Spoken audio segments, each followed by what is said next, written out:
Batch kedua, yang kedua ini anakan dari albino red snake skin. Nah, sedangkan di sini kalau kita lihat ini anakan pertama, batch pertama yang tak pernah saya rawat. Ini adalah seleksi alam.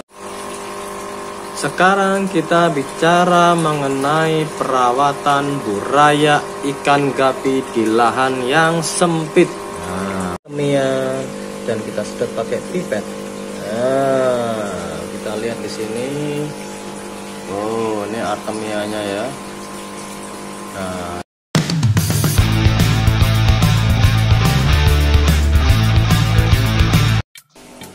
halo para pecinta ikan ya seluruh Indonesia, khususnya gapi lovers.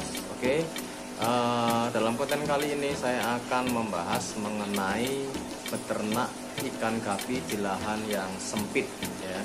Jadi karena saya punya di sini 16 tank ya, 16 tank akuarium ya. Sedangkan di bawahnya saya kasih 4 tank ya. Jadi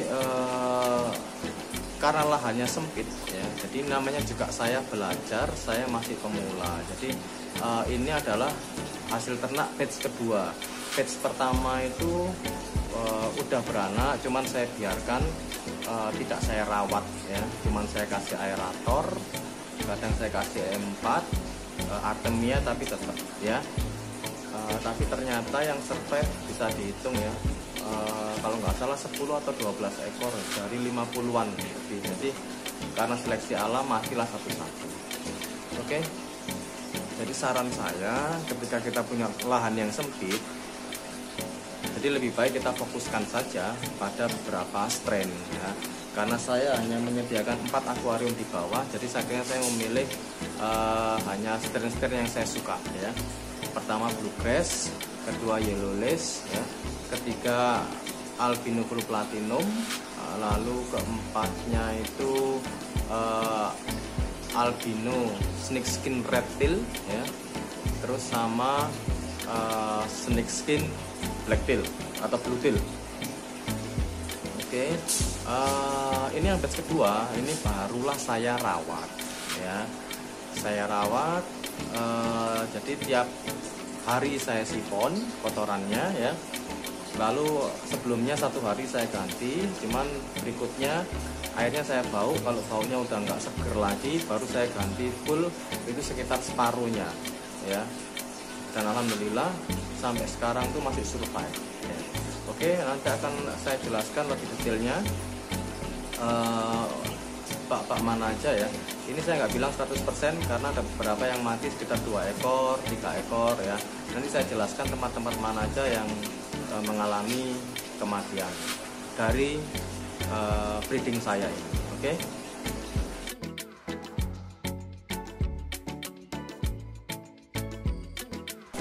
Oke, saya akan menjelaskan yang batch kedua yang pertama ya. Jadi yang ini ya, ini ada 81 ekor ya, dan ini campur, batch kedua tapi campur ya. Dan ini tidak ada yang mati ya. Jadi ketika udah saya pindah dari styrofoam yang kecil, saya pindah ke sini, belum ada yang mati ya. Jadi ini saya rawat terus, setiap hari saya bersihkan.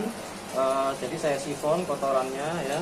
Lalu airnya kalau saya bau, ada bau yang mungkin kurang nggak enak, nggak seger kayak bau air gitu, air yang seger, itu saya ganti separuhnya ya. Separuhnya saya ganti. Terus saya biasanya pakai CDS tester ya. Jadi biasanya saya tesnya pakai ini ya. Pokoknya setelah saya bau, saya tes airnya, biasanya itu sekitar 300 something ya, sampai 400, baru saya ganti. Setelah saya ganti biasanya turun sekitar 50 poin ya, 50 poin. Misalkan dari 370 turun dari 320 atau 330 turun ke 250 seperti itu ya. Jadi ini adalah campur. Di sini ada albino blue platinum, ada blue ivory ya, ada pokoknya campur yang di sini nih ya. Nah, kalau yang di sini ini batch kedua, yang kedua ini anakan dari albino red snake skin. Nah, sedangkan di sini kalau kita lihat ini anakan pertama, batch pertama yang tak pernah saya rawat. Ini adalah seleksi alam yang sehat-sehat ya. Ini bapaknya, betinanya udah mati kemarin ya, tapi nonorin anak ini sekitar 41 ya, 41, dan ini tidak ada yang mati ya. Jadi dari kecil saya pindah ke sini tidak ada yang mati ya. Jadi perawatannya gimana? Ini nggak pakai aerator, hanya saya sifon tiap hari. Lalu kotoran-kotorannya itu saya sedotin, saya sifon, saya tambah air seperti itu, 2 hari sekali saya tambah air ya. Oke, sedangkan yang ini adalah Yellow Tiger King Cobra, dimana ibu bapaknya mati kemarin ya. Ini ada 47 ekor ya, dan ini baru mati 1 ekor ya, kemarin mati 1 ekor ya. Yellow Tiger King Cobra, khusus Yellow Tiger King Cobra ya, cuman ada yang albino platinum 1 saya masukkan karena memang dia masuk keliru masuk ya. Oke. Nah, sedangkan yang ini adalah batch yang ketiga ya. Ini ikannya campur juga ya, campur. Jadi ada metal snake skin blacktail ya, ada albino full platinum, ada yellow tiger ya, albino yellow tiger ya, bukan Yellow Tiger King Cobra ya. Ini setelah dari bak styrofoam yang kecil saya pindah ke sini. Ini sudah mati 3 ekor ya, mati 3 ekor. Oke. Sedangkan yang terakhir yang ini, nah, ini adalah bagian terpisah dari yang tadi, yang terakhir albino yang barusan saya show tadi. Ini saya sortir yang besar-besar, tadi ada 50 ekor kemarin ya. Terus tadi pagi saya tambahkan 5 ekor, sedangkan ini sisanya yang anak baru lahir ya, tapi ada beberapa yang besar. Kenapa saya sortir? Karena nanti yang kecil-kecil ini nggak kebagian makan sama yang besar ya. Jadi ketika pertama kali lahir saya selalu menempatkan di tempat bak styrofoam ini. Pertama, kenapa? Karena yang pertama temperaturnya itu konstan ya. Yang kedua, tempat cari makannya itu nggak susah. Kalau besar ukuran 50 kali 40 ini dia terlalu besar medianya, jadi nanti perkembangannya nggak merata. Kalau ini kan kita ngasih makanan di tengah, dia nggak begitu jauh untuk cari makan ya, berebut makanan juga ya. Oke. Dan ini sudah mati 2 ekor ya, ini mati 2 ekor ya. Oke. Itulah show mengenai ikan-ikan yang udah saya rawat sendiri, yang batch kedua. Kalau batch pertama nggak saya rawat, yang batch kedua ini benar-benar saya rawat, saya sifon ya, saya ganti air periodik ya, dan saya tes pakai ini. Nanti akan kita lihat perkembangannya. Sedangkan yang ini saya sortir ya. Jadi dari yang pertama ini baru tadi pagi saya coba masukkan ke ini umur 1,5 bulan ya. Ini saya pengen lihat besarnya di sini sama di lubukan yang sini itu lebih cepat mana. Ini memang saya sortir beberapa ikan albino yellow, sama ada beberapa yang ivory 1, sama ada yang itu beratnya platinum tiger ya. Itu coba saya lihat nanti besarnya cepat mana ya. Ini adalah yang 1,5 yang dari lubukan yang ini ya, dari lubukan ini yang tidak ada mati sama sekali. Oke.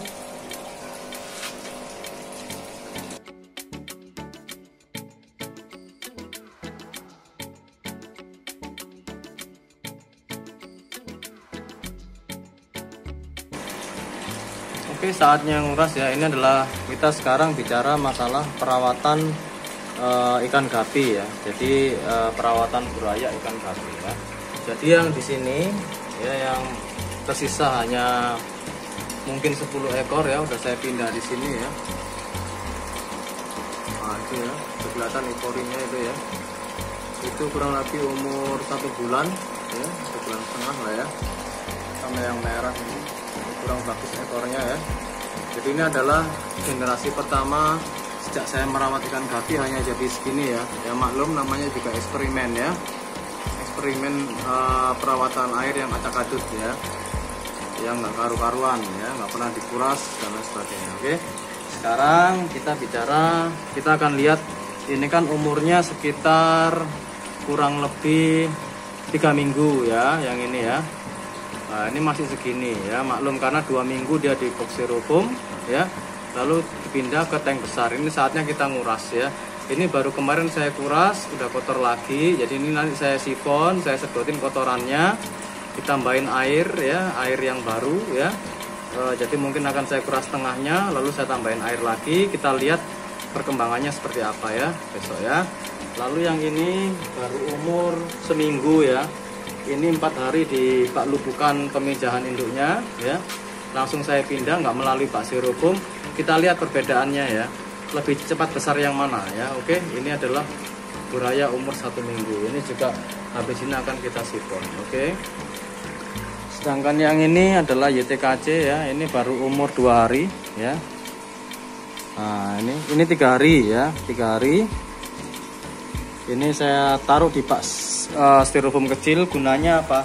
Mungkin akan saya taruh di sini sampai umur seminggu ya, supaya dia ketika makan, kita kasih makan, makanannya kan terkumpul di area yang kecil ya. Jadi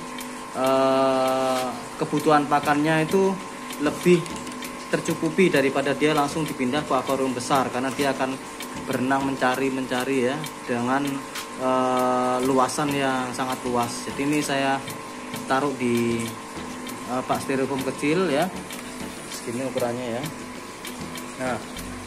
Nah, nanti akan kita lihat seminggu akan kita pindah di tank yang kosong ini ya, yang kita sudah siapkan, air sudah diendapkan ya. Oke, ini adalah anakannya campuran ini ya, HB White ya, HB White ada, Bluegrass ada ya, sama Albino Blue Platinum ya. Ini baru umur 2 hari ya, ini baru umur 2 hari ya, hari Kamis kemarin. Oke. Nanti kita akan update di hari berikutnya besok ya.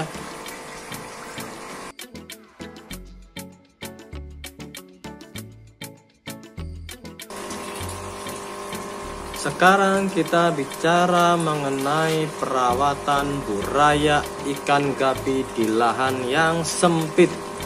Oke. Merawat ikan pada dasarnya adalah merawat kualitas air ya. Jadi ini tempat buraya ini ukuran 50 kali 50, 45 kali 50 ya, 40 kali 50. Nah, di sini ini baru saya sifon 1 hari kemarin ya, pagi ya. Pagi ini sudah kelihatan seperti ini. Nah, hal-hal yang semacam inilah ini yang akan menyebabkan kadar amonia meningkat, sehingga pasokan oksigen dalam air ini berkurang, sehingga akan mempengaruhi pertumbuhan ikan ya. Ini kata saya, kata orang bodoh pemula bermain atau beternak ikan gapi. Jadi ya jangan terlalu dianggap serius ya. Ini hanya asumsi saya saja berdasarkan referensi dari googling, dari Mbah Google ya. Jadi saya hanya melakukan ini berdasarkan itu ya. Terserah rekan-rekan, ada yang nggak perlu dirawat, nggak perlu, terserah ya. Tapi dalam konten di sini perawatan ikan gapi dari nol ini ya, ini adalah cara saya merawat buraya ya. Saya adalah pemula memelihara dan breeding ikan gapi. Nah, jadi ini adalah hasil-hasilnya ya. Oke, ini sudah melakukan perawatan secara benar. Kalau kemarin yang hasilnya yang batch pertama ini ya, ini adalah hasil batch pertama yang umurnya 1,5 bulan ya. Ini kan enggak pergantian air, tidak setiap hari ya. Kotor sekali tempatnya ya, jadi hasilnya ya seperti ini ya. Ini aja nggak dirawat aja hasilnya seperti ini ya, apalagi dirawat ya. Harapannya ekornya bisa lebar-lebar, pertumbuhannya juga bisa baik ya. Itu adalah euforia hasil batch pertama ya. Nah, ini ya, kelihatan kan ya, sama yang merah-merah ini ya, merah-merah jelek banget ekornya. Oke, jadi itulah penyiponan ya. Sekarang cara penyiponannya adalah, ini kan kotor ya, ini saya sipon aja di sini. Nah, sipon dulu baru nanti disedot ya. Nggak usah peduli ikannya stres ya. Makanya jangan ditiru ini, kalau ada peternak gapi expert mengomentari, ya harap maklum aja ya. Setiap orang punya cara yang berbeda-beda. Yang penting nanti kita lihat hasilnya ya. Kalau hasilnya saya jelek ya sudah. Ini namanya saya juga belajar learning by doing ya. Learning by doing. Oke. Sambil kita amatin. Oh, jika saya melakukan yang ini salah, berarti kedepannya akan saya perbaikin lagi. Seperti itu aja, simple as that ya. Setelah kita sifon begini ya, setelah kita sifon begini ya, nah, nanti kita diamkan sampai mengendap, baru kita sedot ya. Yang ini tadi udah bersih, udah lumayan bersih, tinggal penambahan air. Kenapa harus ditambahkan air? Karena air yang baru itu kan kadar oksigennya beda dengan air yang sudah mengendap begini ya. Nah, ini kotorannya ya, kita sifon. Oke. Nah, silakan nanti diikuti sampai ikan yang batch ini bisa kita taruh di akuarium ini ya. Kita lihat nanti hasilnya seperti apa. Jos. Nah, ini sekarang udah cukup bersih ya. Nah, waktunya penambahan air ya. Nah, ini harusnya yang benar ya. Siapkan air di sini ya. Nah, ini jangan lupa di aerator airnya ya. Jadi supaya kadar oksigennya itu bagus ya. Jadi jangan lupa di aerator. Tapi sayangnya kan nggak di aerator kemarin kan ya. Oke. Jadi aerator 24 jam, diendapkan 24 jam. Setelah ini dikurangin airnya yang buat penyifonan, baru ditambahin air yang udah kandungan oksigennya penuh harusnya. Tapi karena instalasi aerator belum saya pasang ya sudahlah. Jadi saya pakai air langsung aja dari sumur ya. Kita lihat yang penting kadar amoniaknya udah berkurang ya. Oke, terus. Baiklah. Pagi ini saya barusan nyipon bawah ya. Jadi memang kotoran sengaja saya kumpulkan di tengah ya. Ini belum saya sedot. Kita sekarang akan tes pH-nya berapa. Karena biasanya setelah saya sedot kotorannya, saya akan menambahkan air baru ya. Makanya akan kita lihat pH-nya berapa. Oke, di sini terlihat konstan di 7,4 ya. Nanti akan kita sedot dan kita tambah air. Berapakah pH-nya ya?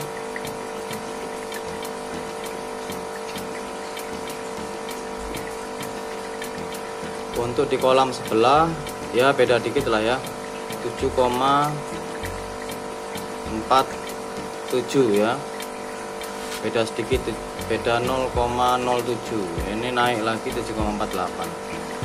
Oke, kita akan sedot airnya sebentar lagi dan lalu kita tambahkan air dan akan kita lihat ya sebelum saya kasih makan ya. Karena memang ikan gapi ini pH-nya adalah 6,8 sampai 7,8 ya. Silakan googling tentang morfologinya ya. Morfologi apa ya. Jadi yang syarat-syarat baku mutu air untuk ikan gapi ya, silakan googling ya. Oke. Baiklah, ini kondisi tanknya Buraya yang udah saya sifon ya. Saya akan tes lagi sebelum saya tambahkan air, saya akan tes lagi berapa pH-nya ya. Tadi kan 7,4 ya. Kita akan lihat lagi. Ini ikan-ikannya udah pada jinak sama saya. Jadi kalau saya masukkan sesuatu alat pasti dikerumunin. Even jari saya pun dikerumunin ini ya.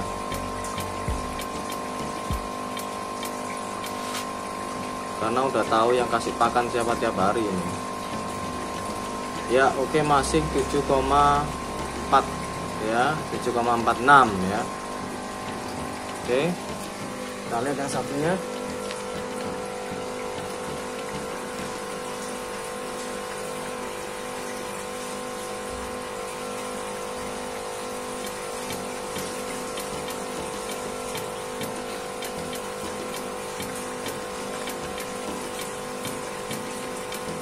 (7,53) ya. Oke, ada perbedaan sedikit antara yang sebelahnya dan sebelahnya ya. Oke.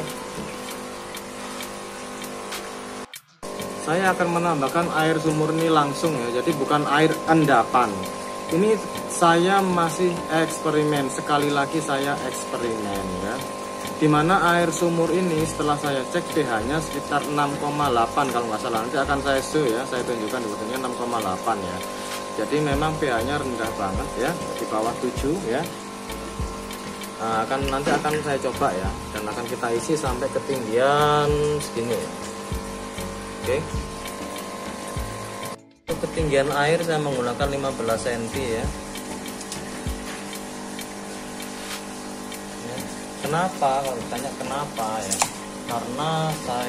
Karena ini akuarium kaca, jadi saya butuh ketinggian air agak tinggi supaya perubahan suhunya tidak terlalu drastis ya, tidak terlalu drastis. Oke. Sekarang kita cek pH-nya.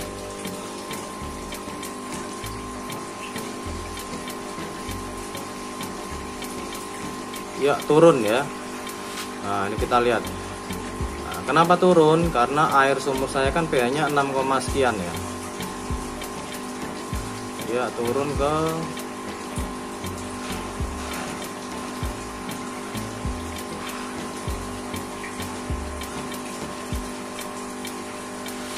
6,98. Masih terus turun ya.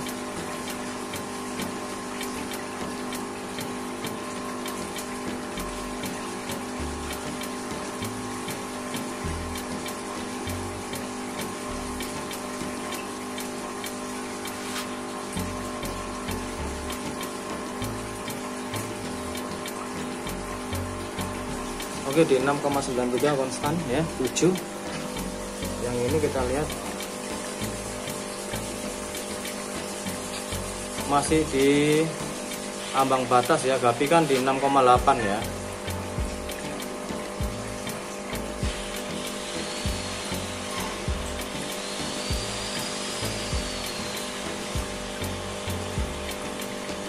Oke, konstan di 6,92. Oke. Yang sini tadi 6,93 ya.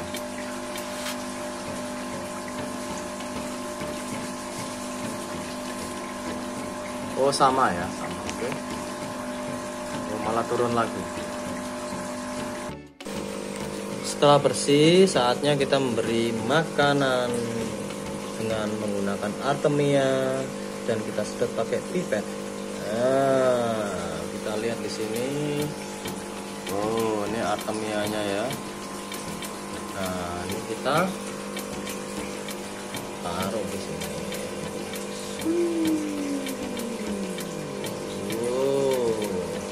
Makan.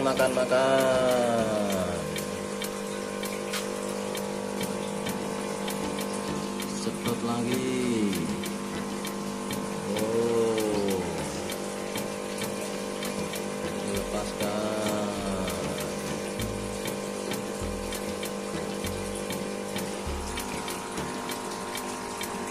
Yes. Jos.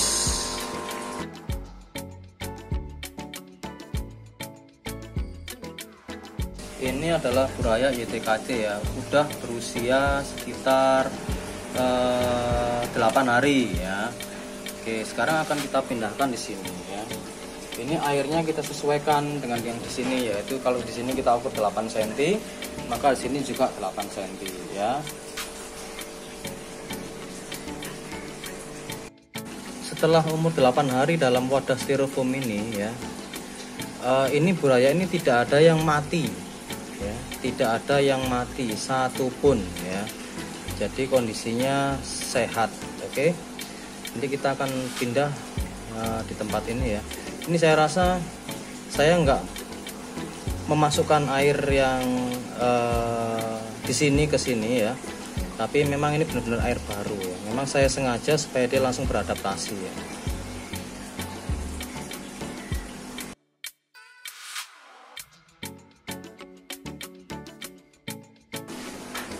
Baiklah, setelah tadi saya show mengenai lubukan-lubukan saya ya, jadi mana yang mati, mana yang nggak ada yang mati ya. Sekarang kita bicara pakan ya. Jadi kan saya nggak pakai aerator tuh ya, nggak pakai aerator, tapi air saya ganti berkala, saya sifon berkala ya. Sedangkan makanannya, sekarang kita bicara makan.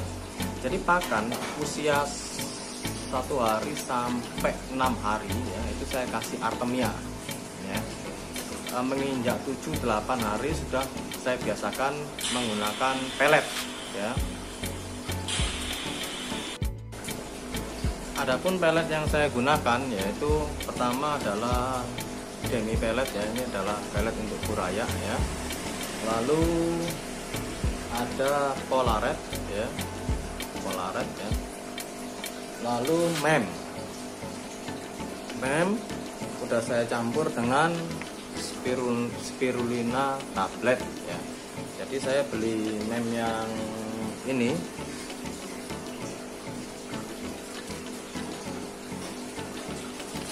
Mem yang ini yaitu dosisnya adalah setiap saya kasih, ini saya penuhin ya.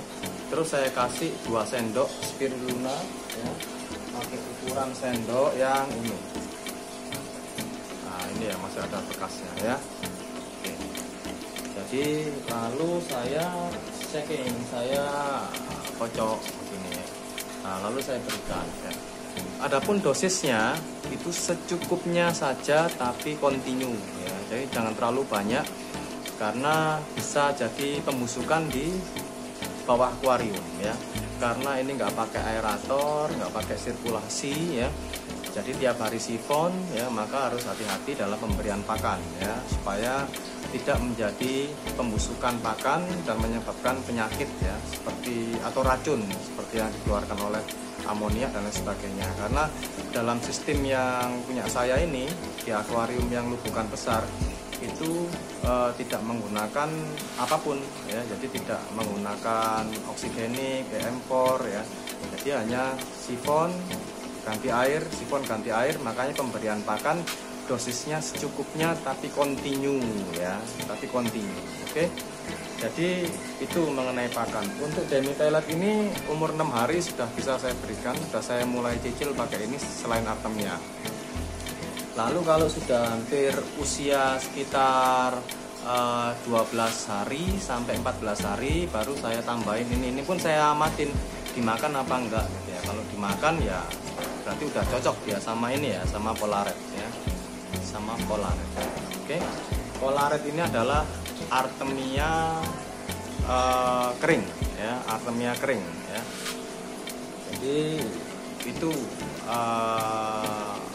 sekedar informasi kepada rekan-rekan ya, bagaimana beternak ikan gapi di lahan yang sempit ya.